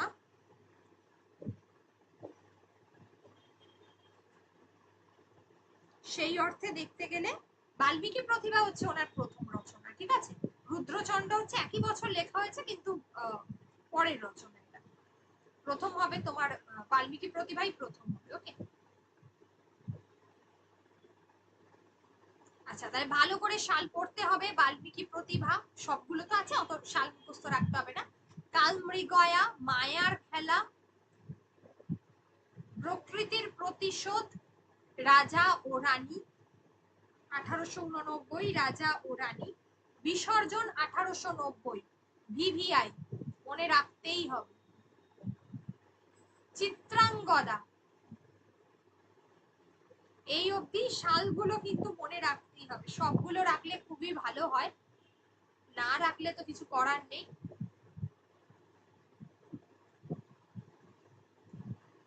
আচ্ছা এবার আমরা বলি গীতিনাট্য ব্যাপারটা কি। রবীন্দ্রনাথ ঠাকুরের যে নাটকগুলোতে গানের প্রাধান্য ছিল, এই যে নাটকগুলো যেখানে আমরা দেখছি গানের প্রাধান্য আছে,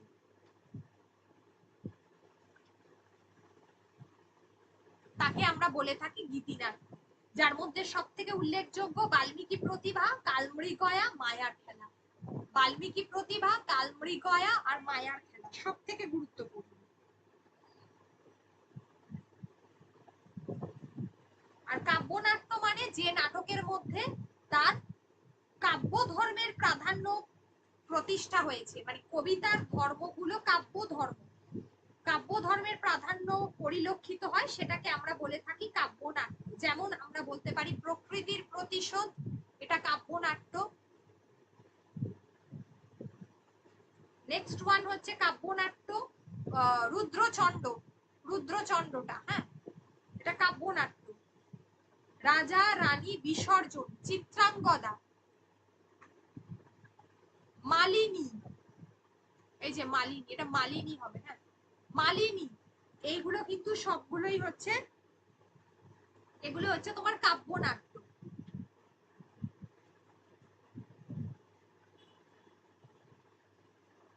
এই পর্বটাই নিয়মানুগ নাটক আছে না, এটা হচ্ছে কাব্যনাট্য। কাব্যনাট্য করে রাখো, তাহলে বুঝতে সুবিধা হবে তোমার। কাব্যনাট্য বা নাট্যকাব্য যাই খুশি বলো। নাট্যকাব্যের মধ্যে এই যে এই দুটো পড়ে, একটা হচ্ছে গান্ধারীর আবেদন আর একটা হচ্ছে কর্ণকুন্তির সংবাদ, এই দুটো এটা পরে লেখা হয়েছে। এই দুটো, আর একটা হলো নরকবাস। এই তিনটে হলো নাট্যকাব্য, এইটা পরে লেখা হয়েছে।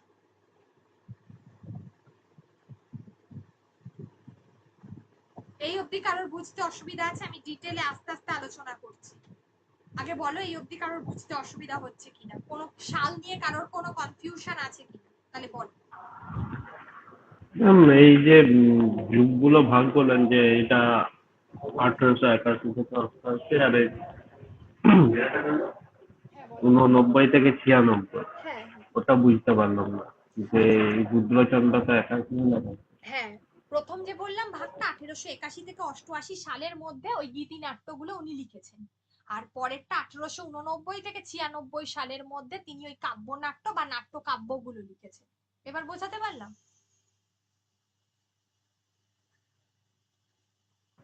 নাই। প্রথমে তিনি গীতিনাট্য দিয়ে শুরু করেছিলেন, যে যে নাটকের মধ্যে গানের প্রাধান্য বেশি ছিল। তারপর তিনি কাব্যের প্রাধান্য দেখালেন, বা নাট্যকাব্য মানে নাটকের মধ্যে কাব্যের প্রাধান্য রয়েছে সেগুলো। আর এগুলো তিনি লিখলেন ওই 1889 থেকে 96 সালের মধ্যে। এরপর তিনি যখন তার জীবনের তৃতীয় পর্যায়ে যাচ্ছেন, এটা হচ্ছে তাহলে প্রথম পর্যায়, এটাকে আমরা দ্বিতীয় পর্যায় বলছি। তৃতীয় পর্যায়ে যখন যাচ্ছেন তিনি, তিনি কি করছেন, হাসির নাটক লিখছেন। দেখো কোনো একটা নাটকের জায়গা উনি বাদ রাখেননি, হাসির নাটক, এই ধরনের গীতিনাট্য, কাব্যনাট্য সব লিখে গেছেন। হাসির নাটকের মধ্যে গোড়ায় গলদ শাল পড়তে হবে, চিরকুমার সভা শাল পড়তে হবে, বৈকুণ্ঠের খাতা শাল পড়তে হবে। এই তিনটা বেশি ভালো করে শালটা মনে রাখতে হবে, ঠিক আছে, বাদ বাকি নামটা মনে রাখলেও।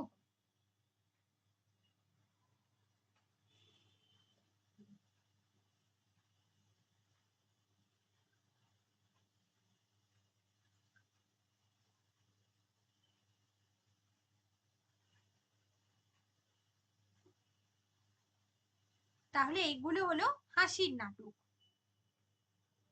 এরপর হচ্ছে সব থেকে গুরুত্বপূর্ণ রূপক সাংকেতিক, যেটা আগেই বলে দিয়েছি যে কোনো একটা সংকেত আছে, কোনো একটা তত্ত্ব আছে, কিন্তু সেটা অন্তর্নিহিত, ভিতরের অর্থ, বাইরে অন্য কিছু বলা হয়েছে। আমরা অচলায়তনের ক্ষেত্রেও তাই দেখছি, যেখানে তিনি বলছেন যে বদ্ধ কোনো জায়গায় আবদ্ধ থেকো না, বাইরে বেরিয়ে এসো, উন্মুক্ত হও। ঠিক আছে, আমরা মুক্ত ধারার ক্ষেত্রেও সেটা দেখছি, গুরুর তো সেটা দেখছি, রাজার ক্ষেত্রেও তাই, ডাকঘরের ক্ষেত্রেও তাই। প্রত্যেকটা জায়গায় কিন্তু একটা মেসেজ রয়েছে। তো এই রূপক সাংকেতিক আমি কিচ্ছু বাদ দিতে পারবো না, প্রত্যেকটা সাল মুখস্থ রাখতে হবে। প্রত্যেকটা, একমাত্র পরিত্রাণটা বাদ দিলেও বাদ দিতে পারো, বাদ বাকি সাল সব মনে রাখতে হবে, কিচ্ছু করার নেই।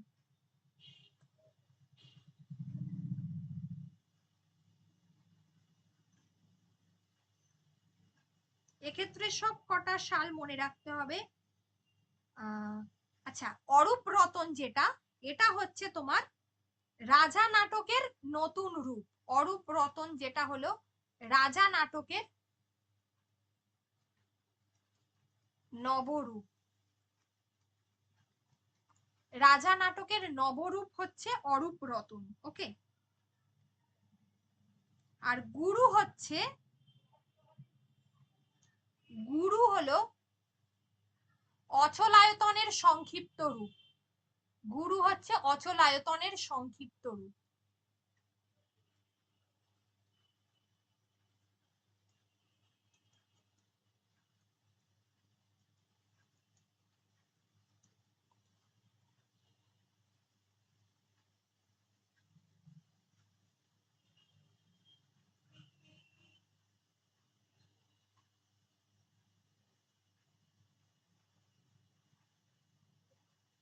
আচ্ছা, এখানে একটা সাল উল্লেখ করেনি, যেটা আমি বলে দিচ্ছি, তাসের দেশ। তাসের দেশের সাল হচ্ছে 1933 হবে। তাসের দেশ 1933 হবে। ওকে,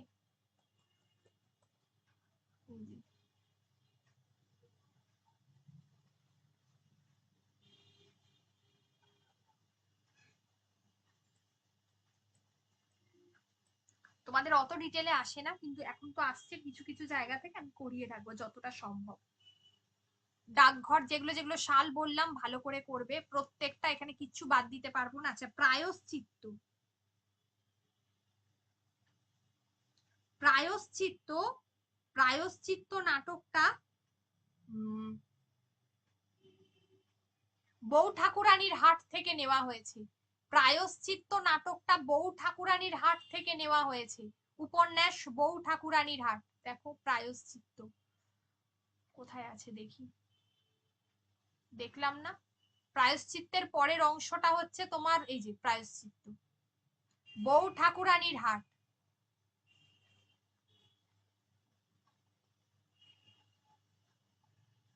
এই উপন্যাস থেকে নেওয়া হয়েছে, বউ ঠাকুরানীর হাট উপন্যাস থেকে নেওয়া হয়েছে। আর এর পরের অংশটা হচ্ছে প্রায়শ্চিত্তর পরের অংশটা হচ্ছে পরিত্রাণ, প্রায়শ্চিত্তর সংক্ষিপ্ত রূপ।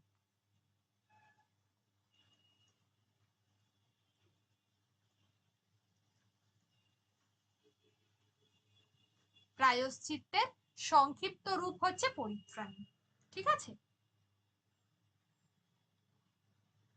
আচ্ছা, রথের রশি, এই যে নাটকটা রয়েছে, এটা কালের যাত্রা বলে একটি পত্রিকায় প্রকাশিত হয়েছে। কালের যাত্রা 1932 সাল। কালের যাত্রা এই পত্রিকায় প্রকাশিত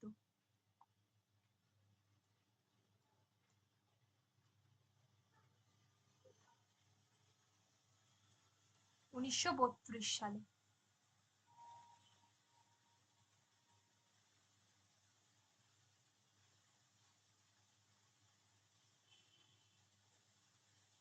পরবর্তীকালে রবীন্দ্রনাথের যে কৌতুক নাট্য বা নৃত্য নাট্য যেগুলো আছে,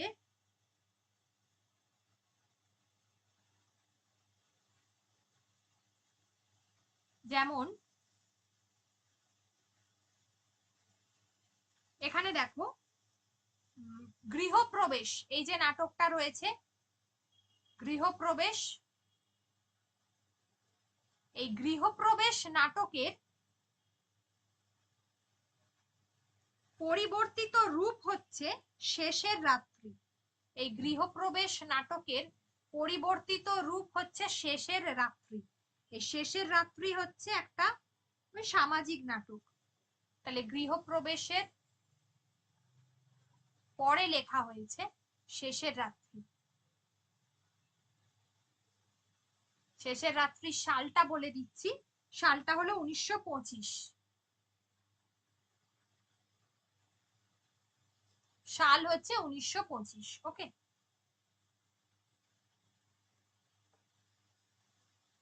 আর নৃত্যনাট্যের মধ্যে সাপমোচন, চিত্রাঙ্গদা, চণ্ডালিকা, শ্যামা চারটেরই সাল মনে রাখতে হবে।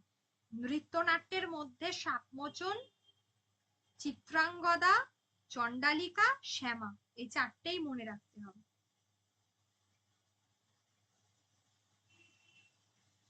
একটু একটু করে পড়ো, বড্ড বড় আর বড্ড কঠিন। কঠিন নয়, মানে এতগুলো সাল মনে রাখা কার্যত একটু চাপের ব্যাপার।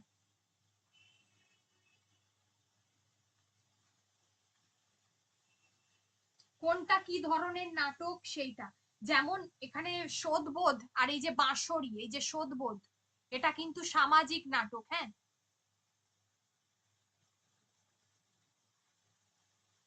রবীন্দ্রনাথের সামাজিক নাটক কিন্তু শোধবোধ। নৃত্যনাট্য বলেছি। সর্বশ্রেষ্ঠ প্রতীকধর্মী নাটক কোনটা হবে, মানে রূপক সাংকেতিক যতগুলো নাটক আছে তার মধ্যে সর্বশ্রেষ্ঠ নাটক কোনটা, কি মনে হয় তোমাদের? সেটা হবে ডাকঘর।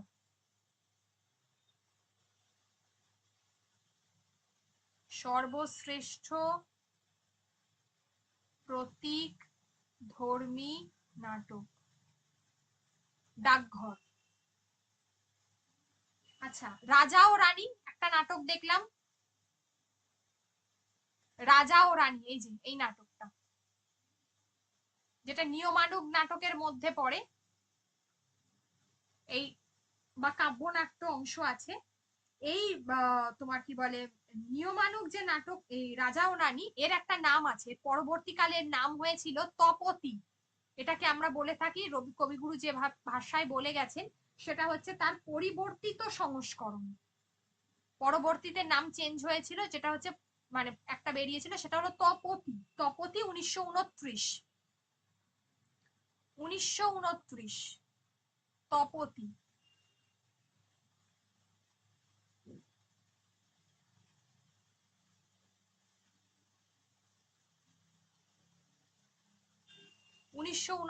তপতি। ওকে, আচ্ছা, ওনার যে যে নাটকগুলো নাম চেঞ্জ করেছে আমি আরেকবার বলে দিচ্ছি। রাজা ও রানী থেকে তপতি হয়েছে। শেষ রক্ষা গোড়ায় গলদ থেকে হয়েছে। গোড়ায় গলদ, এই দেখো গোড়ায় গলদ আছে, তার থেকে এসছে শেষ রক্ষা।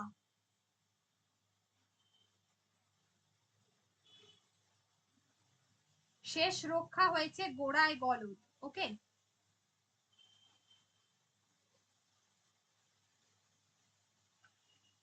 হুম,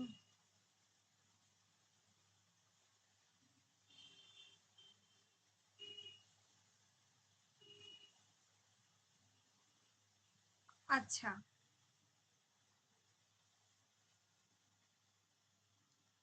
অরূপ রতন।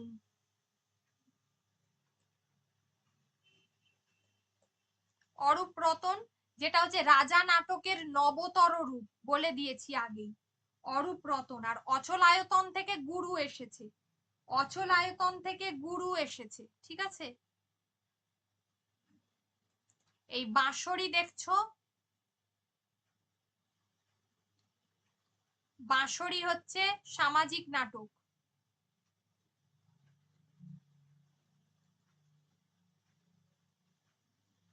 পরিবর্তিত সংস্করণগুলো ভালো করে পড়বে। রূপক সাংকেতিক নাটকগুলো বারবার বলেছি, একদম টোটালি যেন ভালো থাকে মুখস্থ।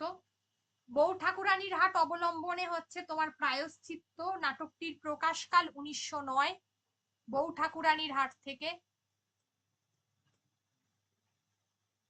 বলে দিলাম না এক্ষুনি। কোথায় লিখলাম, এই যে বউ ঠাকুরানীর হাট থেকে প্রায়শ্চিত্ত। ব্যাস, এই হচ্ছে কবিগুরুর মোটামুটি ভাবে আমরা যদি একটা স্ট্রাকচার করি, খাতায় সুন্দর করে এইভাবে স্ট্রাকচার করে একটা চার্ট বানিয়ে ফেলবে সবাই, দিলে ব্যাপারটা মনে থাকবে, আর কার কোনটা পরিবর্তিত রূপ সেটা করবে।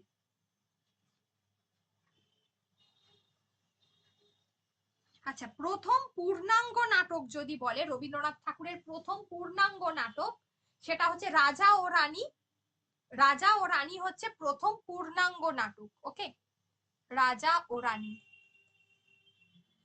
এই যে রাজা ও রানী হলো প্রথম পূর্ণাঙ্গ নাটক।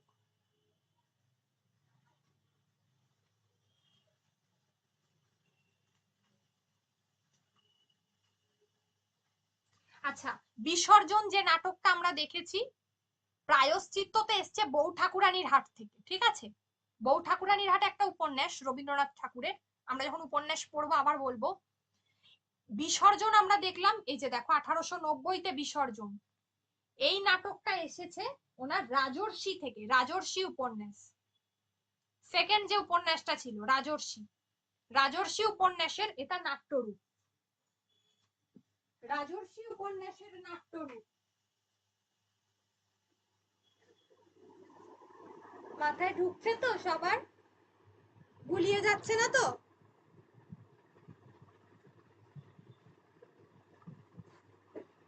গুলিয়ে গেলে বলবে, হ্যাঁ, তাহলে ছেড়ে দেবো। সবই গুলিয়ে যাচ্ছে। বলো কোন জায়গায় গুলোচ্ছে, বলো বলো, আবার রিপিট করবো, বারবার রিপিট করবো, বলো। ঠিক আছে ম্যাম, আগে পড়ি একদিন। আচ্ছা হ্যাঁ, আগে এইটুকু পড়ো, আগে এইটুকু পড়ো, তারপর আবার ডিটেল বলবো। একদিনে বলছি না, এমনিতেও বলবো না, মানে আগে এইটুকু পড়ো, একটু একটু করে পড়ো।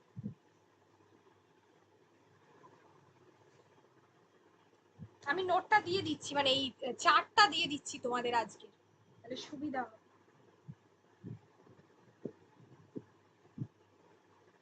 এইটুকু পড়ো, তারপর নাটকের চরিত্রগুলো, গুরুত্বপূর্ণ নাটকের যে চরিত্রগুলো রয়েছে সেগুলো আমি আবার এক এক করে ডিসকাস করবো। এমনি তো রবীন্দ্রনাথ একদিনে ডিসকাস হবে না, এটা মোটামুটি ভাবে যেগুলো সব থেকে ইম্পর্টেন্ট সেইগুলো আগে ডিসকাস করে দিলাম, যেগুলো একদম মোস্ট ইম্পর্টেন্ট। ওকে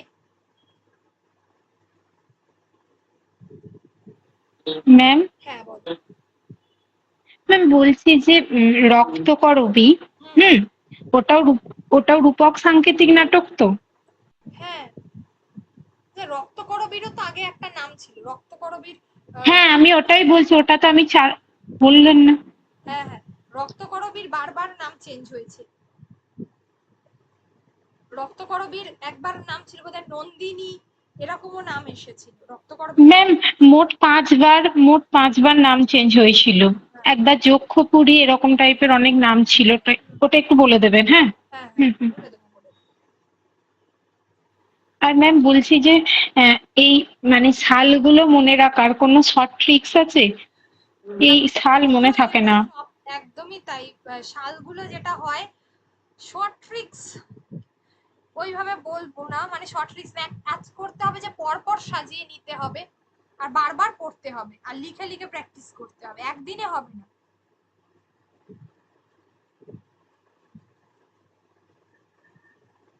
বারবার পড়তে হবে আর কি, ঠিক আছে?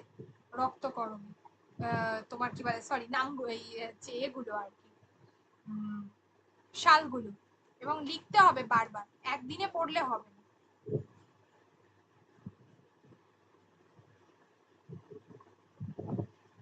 যেটা সব থেকে পপুলার শোনা যায় যে যক্ষপুরী, এই নামটা এসেছিল আগে। রক্তকরবী প্রকাশকাল তো 1926, তাই তো? 26 দিয়েছি এখানে, হ্যাঁ ঠিক আছে, 26 আছে। তার আগে হচ্ছে যক্ষপুরী নামটা করা হয়েছিল।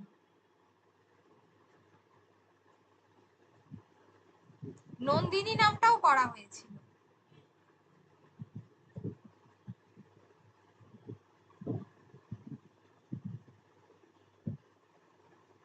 মূলত মূলত নাটকটি তিনি শিলংয়ে বসে লিখেছিলেন, শিলংয়ে। আবার অনেকে এরকমও প্রশ্ন দেয় যে তোমার কি বলে রবীন্দ্রনাথের কোন মানে কোন রচনা কোথায় বসে লেখা। কার্যত এই ধরনের প্রশ্ন তো ভীষণ চাপের প্রশ্ন। নন্দিনী নামটাও হয়েছিল, তাহলে নন্দিনী হয়েছিল, যক্ষপুরী হয়েছিল, নামটা লিখে রাখতে পারো। এই তিনটে এখন পেলাম, বাদ বাকি দুটো নাম আবার পরে বলবো। যক্ষপুরী, নন্দিনী আগে হয়েছিল, তারপর হয়েছে রক্তকরবী। ফাইনাল নামটা রক্তকরবী হয়েছে, ঠিক আছে, যেটা 1926-এ। ম্যাম শিলং এ বসে এই রক্তকরবী লিখেছিল তো? হ্যাঁ, শিলংয়ে বসে লিখেছিলেন রক্তকরবী। রক্তকরবী প্রবাসীতে পত্রিকায় প্রকাশিত হয়েছিল, প্রবাসী পত্রিকা।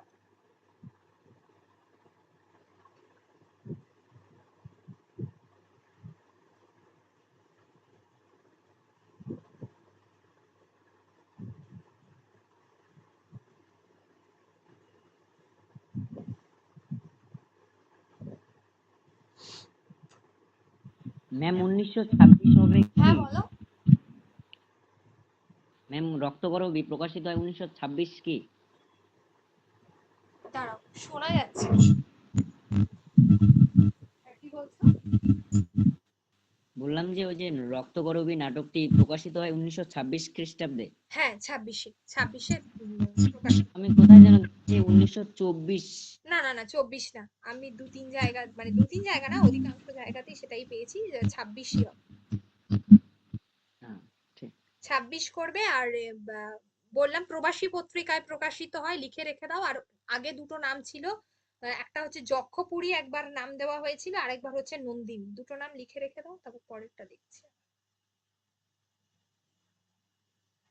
নন্দিনী যেহেতু নাটকটি চরিত্রতেই আছে, মানে প্রধান চরিত্র, নায়িক মানে প্রধান নায়িকা, তার চরিত্র, তার নামের উপর ডিপেন্ড করেই এই নাটকটির নামকরণ করা হয়েছিল।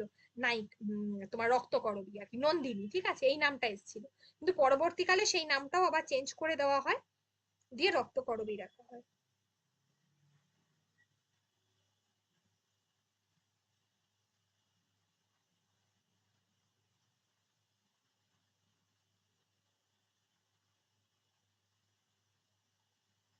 একদম প্রথমে যক্ষপুরী রাখা হয়েছিল।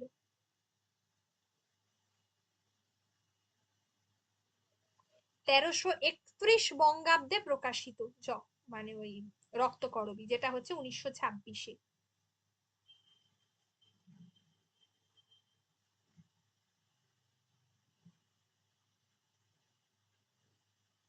ব্যাস এইটুকু আগে পড়ো, তারপর দেখছি। বলো, আর কোনো কোয়েশ্চেন?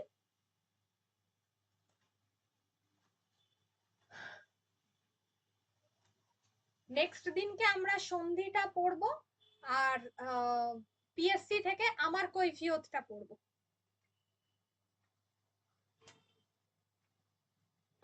ম্যাম বলো। বলছি যে কালকে না সন্ধিটা করিয়েন না, অন্য কিছু পড়ান না, ব্যাকরণটা করিয়ে দিলে বুঝতে পারবো না রেকর্ডেড ক্লাসে। আচ্ছা, আমি কালকে ক্লাসটা করতে পারবো না, আমার তো পড়ানো আছে, আমি মানে নয় পরশু দিন, অসুবিধা। Friday। হ্যাঁ ফ্রাইডে ক্লাসটা আমি করতে পারবো না। আপনি ওই দিনকে একটু অন্য কিছু করিয়ে দেবেন, মানে টেক্সট করিয়ে দেবেন বা সাহিত্যের ইতিহাস ব্যাকরণটা বাদ দিয়ে। তাহলে খুব ভালো হতো। আচ্ছা ঠিক আছে, দেখছি।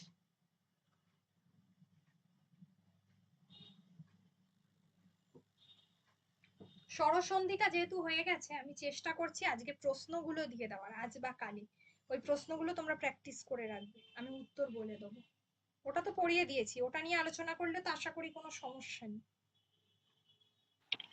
না না ম্যাম, স্বরসন্ধি নিয়ে সমস্যা নেই, ব্যঞ্জন সন্ধিটা করিয়েন না। আচ্ছা আচ্ছা ঠিক আছে, ব্যঞ্জন সন্ধি করাবো না, ঠিক আছে।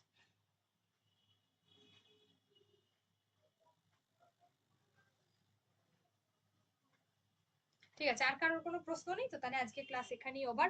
ফ্রাইডে 8টা থেকে ক্লাস নেব।